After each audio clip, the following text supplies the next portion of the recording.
in the morning. Lord, you hear my voice. In the morning, I lay my requests before you and wait expectantly. Welcome to Blessed Morning. വാഗ്ദത്തം ചെയ്തവൻ വാക്കുമാറുമോ? വാഗ്ദത്തം ചെയ്തവൻ വാക്കുമാറുമോ? ഇല്ല, ഇല്ല, ഒരിക്കലുമില്ല. ഇല്ല, ഇല്ല, ഒരിക്കലുമില്ല. അവൻ വാക്കുമാറുകില്ല. ഇല്ല, ഇല്ല, ഒരിക്കലുമില്ല. ഇല്ല, ഇല്ല, ഒരിക്കലുമില്ല. അവൻ വാക്കുമാറുകില്ല.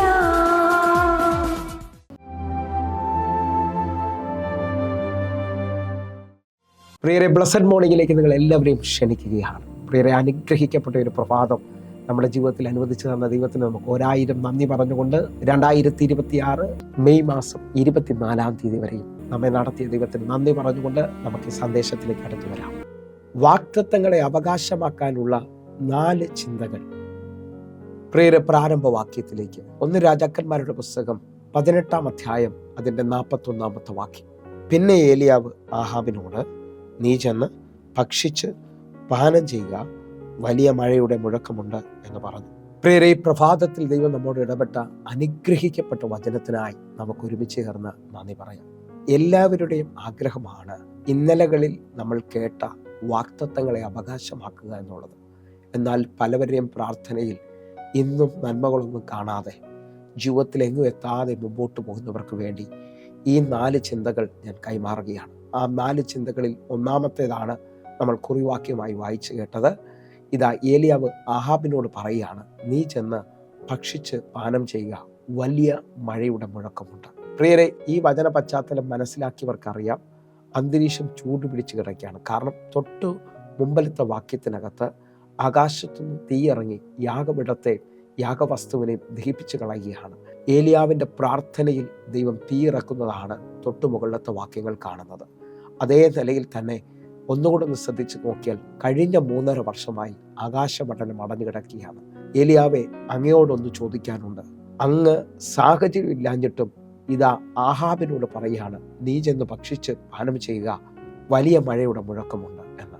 ഈ വചനഭാഗം ഇന്ന് എൻ്റെ കൂടെ ചിന്തിക്കുന്നവർക്കറിയാം, ഏലിയാവ് ഇന്നലകളിൽ കേട്ട വാഗ്ദത്തത്തെ അല്ലെങ്കിൽ ദൈവശബ്ദത്തെ ക്ലെയിം ചെയ്യാൻ പോവുകയാണ്. ഇന്ന് ഈ പ്രഭാതത്തിൽ എന്നെ കേൾക്കുന്നവരെ, നിങ്ങളുടെ വാഗ്ദത്തങ്ങളെ നിങ്ങൾ ക്ലെയിം ചെയ്യുവാൻ തയ്യാറാകണം. നിങ്ങളുടെ വാഗ്ദത്തങ്ങളെ നിങ്ങൾ അവകാശമാക്കാൻ തയ്യാറാകണം. നമ്മൾ കേട്ട വാഗ്ദത്തങ്ങൾ വിലയേറിയതാണെന്ന് പത്രോസ് അപ്പോസ്തലൻ പറയുന്നു. വാഗ്ദത്തങ്ങളെ അവകാശമാക്കണം. ആ നിലയിൽ തന്നെ നിങ്ങൾ ശ്രദ്ധിച്ചു നോക്കിയേ, ഒരു സാധ്യത ഇല്ലാത്തിടത്ത് ഏലിയാവ് ഇത്ര ഉറപ്പോടെ പറയാൻ കാരണമെന്ന് പറയുന്നത് 18-ാം അധ്യായം അതിൻ്റെ 1-ാമത്തെ വാക്യമാണ്. ഏറിയ നാൾ കഴിഞ്ഞിട്ട് 3-ാം സംവത്സരത്തിൽ ഏലിയാവിന് യഹോവയുടെ അരുൾപ്പാടുണ്ടായി, നീ ചെന്ന് ആഹാബിന് നിന്നെ തന്നെ കാണിക്കുക, ഞാൻ ഭൂതലത്തിൽ മഴ പെയ്ക്കുവാൻ പോകുന്നു എന്ന് പറഞ്ഞു. ഈ 18-ാം അധ്യായം 1-ാമത്തെ വാക്യത്തിൻ്റെ ഉറപ്പിലാണ് ഏലിയാവ് ആഹാബിനോട് പറയുന്നത്, നീ ചെന്ന് ഭക്ഷിച്ച് പാനം ചെയ്തോ, എൻ്റെ ദൈവം ഈ ഭൂതലത്തിൽ മഴ പെയ്ക്കാൻ പോവുകയാണ്.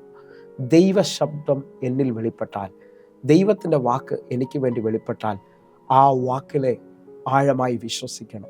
സാഹചര്യത്തിനകത്തൊന്നും കാണുന്നില്ലെങ്കിലും വാഗ്ദത്തം കേട്ടവൻ കാണാത്ത കാര്യത്തിൽ ഉറപ്പിലേക്ക് വരണം, വിശ്വാസത്തിൽ. ഇതാ, ഏലിയാവ് തൻ്റെ വാഗ്ദത്തത്തെ ഏലിയാവ് ക്ലെയിം ചെയ്യുകയാണ്. തൻ്റെ മുമ്പിൽ ഒരു സാഹചര്യവുമില്ല മഴ പെയ്യുവാനായിട്ട്, പക്ഷേ ദൈവം പറഞ്ഞ വാക്കിന് ഏലിയാവ് വില കൊടുക്കുകയാണ്. നിങ്ങൾ വിശ്വസിക്കുന്നവരാണെങ്കിൽ നിങ്ങൾ കേട്ട വാഗ്ദത്തങ്ങളെ നിങ്ങൾ റിപ്പീറ്റ് ചെയ്ത് പറയണം, അതെൻ്റെ ദൈവം ചെയ്യാൻ പോവുകയാണ്, അതെൻ്റെ ദൈവം ചെയ്യാൻ പോവുകയാണ്. അങ്ങനെ വിശ്വസിക്കുന്ന ഓരോ ദൈവമക്കൾക്കും വേണ്ടി ഒന്നാമത്തെ ചിന്ത, ഒരു സാഹചര്യമില്ലെങ്കിലും മുമ്പിലൊന്നും കാണുന്നില്ലെങ്കിലും ആ വാഗ്ദത്തത്തെ നിങ്ങൾ ക്ലെയിം ചെയ്യുക, ആ വാഗ്ദത്തത്തെ വിളിച്ചു വരുത്താൻ തയ്യാറാകുക.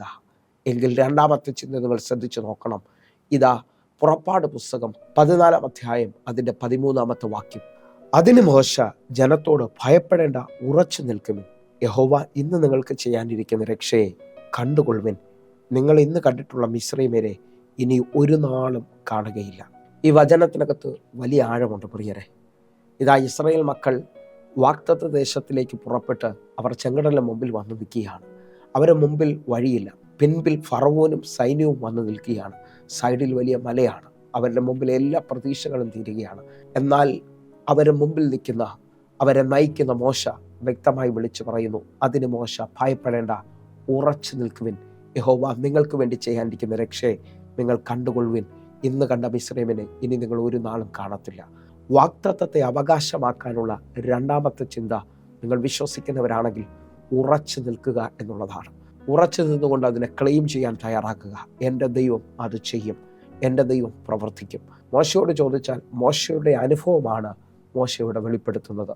എബ്രായ ലേഖനം 11-ാം അധ്യായം അതിൻ്റെ 27-ാമത്തെ വാക്യം, വിശ്വാസത്താൽ അവൻ അദൃശ്യ ദൈവത്തെ കണ്ടതുപോലെ ഉറച്ചു നിൽക്കുകയാൽ രാജാവിൻ്റെ കോപം ഭയപ്പെടാതെ മിസ്രയീം വിട്ടുപോകുന്നു. മോശയെക്കുറിച്ചുള്ള വാക്യമാണ് നാം വായിച്ചു കേട്ടത്. മോശ അദൃശ്യ ദൈവത്തെ കണ്ടതുപോലെ ഉറച്ചു നിന്നു. നിങ്ങളുടെ വാഗ്ദത്തത്തിനകത്ത് ഒരു സാഹചര്യം ഇല്ലെങ്കിലും, ഇനി ഒരു കാര്യം നടക്കത്തില്ലെന്ന് പറഞ്ഞാലും, നിങ്ങൾ ഉറച്ചു നിന്നുകൊണ്ട് നിങ്ങളുടെ വാഗ്ദത്തങ്ങളെ ക്ലെയിം ചെയ്യാൻ തയ്യാറാക്കുക. Claim your promise. വിശ്വസിക്കുന്നവരുണ്ടെങ്കിൽ ഇതാ മൂന്നാമത്തെ ചിന്തയിലേക്ക് നമ്മൾ കടന്നു വരികയാണ്. യെഹെസ്കേൽ പ്രവചനം 37-ാം അധ്യായം അതിൻ്റെ 4-ാമത്തെ വാക്യം, അവൻ എന്നോട് കൽപ്പിച്ചത്, നീ അസ്ഥികളോട് പ്രവചിച്ച് അവയോട് പറയേണ്ടത്, ഉണങ്ങിയ അസ്ഥികളെ യഹോവയുടെ വചനം കേൾക്കുവിൻ. ദാ പ്രവാചകനെ അസ്ഥിത്താഴ്വരയുടെ നടുവിൽ കൊണ്ടുവന്ന് നിർത്തിയിട്ട് യഹോവ പ്രവാചകനോട് പറയുകയാണ്, ഈ ഉണങ്ങിയ അസ്ഥികൾ ജീവിക്കേണ്ടതിന് അവയോട് പ്രവചിച്ചു പറയണം, യഹോവയുടെ വചനം കേൾക്കണമെന്നുള്ളത്. നിങ്ങളുടെ വാഗ്ദത്തങ്ങളെ നോക്കി ദൈവത്തിൻ്റെ വചനത്തെ മുറുകെ പിടിച്ചുകൊണ്ട് നിങ്ങൾ പ്രവചിക്കുന്നവരാണെങ്കിൽ നിങ്ങളുടെ വാഗ്ദത്തം ഇതാ ജീവിച്ചെഴുന്നേറ്റ് വരുന്നത് കാണാൻ പറ്റും. ഒരു രാത്രിയിലെ അധ്വാനത്തിൽ ഒരു ചെറിയ മീൻ പോലും കിട്ടാതെ നിൽക്കുന്ന പത്രോസ് ഇതാ യേശുവിൻ്റെ വാക്കിൽ വലയിറക്കുകയാണ്. ഞാൻ ഒന്നുകൂടെ പറയാം, തൻ്റെ കഴിവിൽ, തൻ്റെ മിടുക്കിൽ നടക്കാത്തത് ഇപ്പോൾ പത്രോസ് എങ്ങനെയാണ് ആ പടകനെ നിറയ്ക്കുന്നതെന്ന് ചോദിച്ചാൽ യേശുവിൻ്റെ വാക്കിൽ അവൻ വല വീശുന്നത്. നിങ്ങൾ വിശ്വസിക്കുന്നവരാണെങ്കിൽ ദൈവവചനത്തിൻ്റെ ശക്തിയാൽ നിങ്ങളുടെ വാഗ്ദത്തങ്ങളെ നിങ്ങൾ ക്ലെയിം ചെയ്യാൻ തയ്യാറാകുക. ആ വാഗ്ദത്തങ്ങളുടെ മേലിലേക്ക് ദൈവവചനത്തെ അയച്ചു പ്രാർത്ഥിക്കുക. കാരണം ദൈവവചനത്തിന് നിങ്ങളുടെ ജീവിതത്തിനകത്ത് അത്ഭുതങ്ങളെ ചെയ്യാൻ കഴിയും. എന്നെ കേൾക്കുന്നവരുണ്ടെങ്കിൽ 147-ാം സങ്കീർത്തനം അതിൻ്റെ 15-ാമത്തെ വാക്യം പറയുന്നു, അവൻ തൻ്റെ ആജ്ഞയെ ഭൂമിയിലേക്ക് അയക്കുന്നു, അവൻ്റെ വചനം അതിവേഗം ഓടുന്നു. എന്നെ കേൾക്കുന്നവരെ, അവൻ്റെ വചനത്തിൻ്റെ ശക്തി അതിവേഗം ഓടുന്നതാണ്. വചനത്തെ അയച്ചു പ്രാർത്ഥിക്കുന്നുണ്ടെങ്കിൽ ചലിക്കാതെ കിടക്കുന്ന വാഗ്ദത്തങ്ങൾ ജീവൻ വയ്ക്കുന്നത് കാണാൻ കഴിയും. ഞാൻ ആത്മാവിൽ വിളിച്ചു പറയാം, ഇതാ പ്രവാചകനോട് ദൈവം പറഞ്ഞു, ഉണങ്ങിക്കിടക്കുന്ന അസ്ഥികളെ നോക്കിയിട്ട് പ്രവചിച്ചു പറയേണ്ടത് യഹോവയുടെ വചനം കേൾക്കുവിൻ എന്നുള്ളതാണ്. നിങ്ങൾ വിശ്വസിക്കുന്നവരാണെങ്കിൽ അസ്ഥിത ജീവൻ വയ്ക്കാൻ തുടങ്ങുന്നു. 4-ാമത്തെ ചിന്തയിലേക്ക് വരികയാണ്. നമ്മൾ കുറിവാക്യമായി വായിച്ച 1 രാജാക്കന്മാരുടെ പുസ്തകം 18-ാം അധ്യായം 41-ാമത്തെ വാക്യമാണ് വായിച്ചതെങ്കിൽ അതിൻ്റെ 42-43 വാക്യങ്ങളിലേക്ക്, ആഹാബ് ഭക്ഷിച്ച് പാനം ചെയ്യേണ്ടതിന് മല കയറിപ്പോയി. ഏലിയാവോ കർമ്മേൽ പർവ്വതത്തിൻ്റെ മുകളിൽ കയറി നിലത്ത് കുനിഞ്ഞ് മുഖം തൻ്റെ മുഴങ്കാലുകളുടെ നടുവിൽ വെച്ച് തൻ്റെ ബാല്യക്കാരനോട്, 43-ാമത്തെ വാക്യം, നീ ചെന്ന് കടലിന് നേരെ നോക്കുക എന്ന് പറഞ്ഞു. അവൻ ചെന്ന് നോക്കിയിട്ട് ഒന്നുമില്ല എന്ന് പറഞ്ഞു. അതിന് അവൻ പിന്നെയും 7 പ്രാവശ്യം ചെല്ലുക എന്ന് പറഞ്ഞു. 42-ാമത്തെ വാക്യത്തിൽ ആഹാബ് ഭക്ഷിച്ചു പാനം ചെയ്യേണ്ടതിന് മല കയറിപ്പോയി. എന്നാൽ ഏലിയാവോ കർമ്മേൽ പർവ്വതത്തിൻ്റെ മുകളിൽ കയറി മുഴങ്കാലിൽ നിന്നുകൊണ്ട് തൻ്റെ വാഗ്ദത്തത്തിന് വേണ്ടി പ്രാർത്ഥിക്കുകയാണ്. എന്നെ കേൾക്കുന്നവരെ, വാഗ്ദത്തങ്ങളെ ക്ലെയിം ചെയ്യേണ്ടതിന്, അല്ലെങ്കിൽ വാഗ്ദത്തത്തെ അവകാശമാക്കേണ്ടതിന് 4-ാമത് ചിന്തിക്കുന്ന ചിന്ത, നീ മുഴങ്കാലിൽ നിൽക്കണമെന്നുള്ളതാണ്. നിന്റെ നന്മ കാണുന്നത് വരെയും, നിന്റെ അവകാശം ലഭിക്കുന്നത് വരെയും മുഴങ്കാലിൽ നിന്ന് നീ പ്രാർത്ഥിച്ചാൽ അത് നിനക്ക് വേണ്ടി വെളിപ്പെടും. ഒന്നുകൂടെ പറഞ്ഞാൽ, അടഞ്ഞു കിടക്കുന്ന ആകാശമണ്ഡലം നിന്റെ പ്രാർത്ഥനയിൽ തുറക്കുന്നത് കാണാൻ പറ്റും. നിങ്ങൾ വിശ്വസിക്കുന്നവരാണെങ്കിൽ ഏലിയാവിൻ്റെ പ്രാർത്ഥനയിൽ ഒരു വലിയ ഉറപ്പ് വരികയാണ്. തൻ്റെ ബാല്യക്കാരനോട് പറയാണ്, നീ കടലിന് നേരെ ചെന്ന് നോക്കണം, എന്തെങ്കിലും സാധ്യതയുണ്ടോ എന്ന്. ഒരു സാധ്യതയില്ലാത്തടത്ത് വീണ്ടും 7 പ്രാവശ്യം ചെന്ന് നോക്കുമ്പോൾ കൈ പോലൊരു മേഘം പൊങ്ങി വരികയാണ്.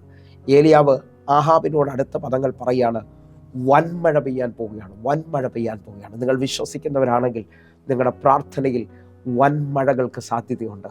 വലിയ വാഗ്ദത്തങ്ങൾ വെളിപ്പെട്ട് വരാൻ പോവുകയാണ്. എങ്കിൽ 4 ചിന്തകൾ ഒന്നുകൂടെ ഓർപ്പിക്കുന്നു. കാണാത്ത കാര്യത്തെ നിങ്ങൾ വിളിച്ചു വരുത്തുക. 2 വാഗ്ദത്തത്തിനകത്ത് നിങ്ങൾ ഉറച്ചു നിൽക്കുക.